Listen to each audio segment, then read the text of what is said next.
Um, I'd like to schedule a rebuking I rebuke you meeting with you. Yeah. But I mean, we shy away from that because it's not comfortable.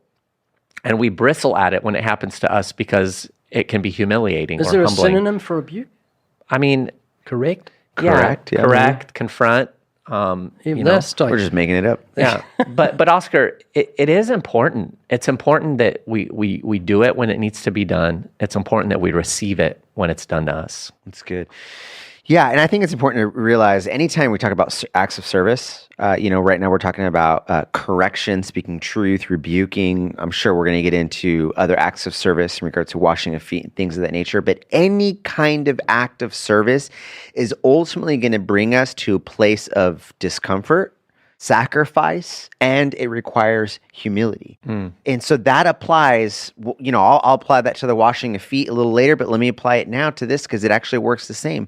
It's going to take sacrifice. It requires you to put your relationship, your reputation on the line to lovingly care for somebody else by speaking hard truth to them.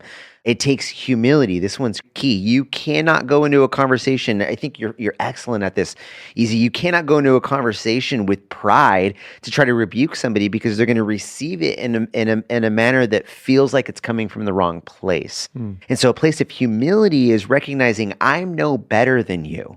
I am in need of the glory of God just as much as you are. I have just been given insight into your life that I believe will help you in your sanctification process. That's approaching that conversation with humility. So with sacrifice, with humility, and I can't remember the third one I said. Yeah. I think Galatians 1 really touches on this. 6:1.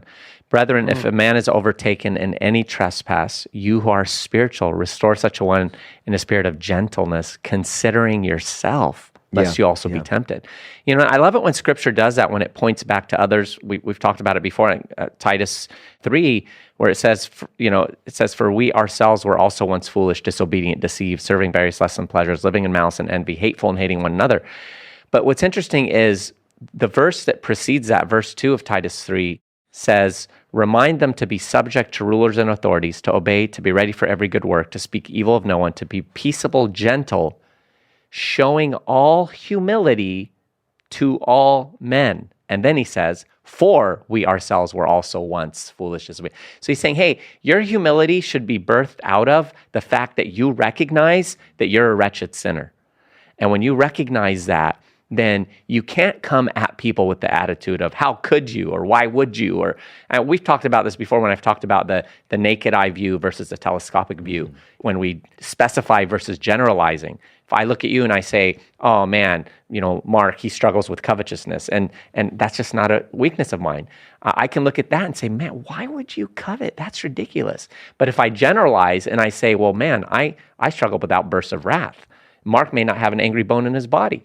But when I say, what are we generally speaking? We're two weak, wretched, struggling sinners. That means we're the same person. That creates sympathy, empathy, gentleness, tenderness, and then we can serve each other in that way. Well,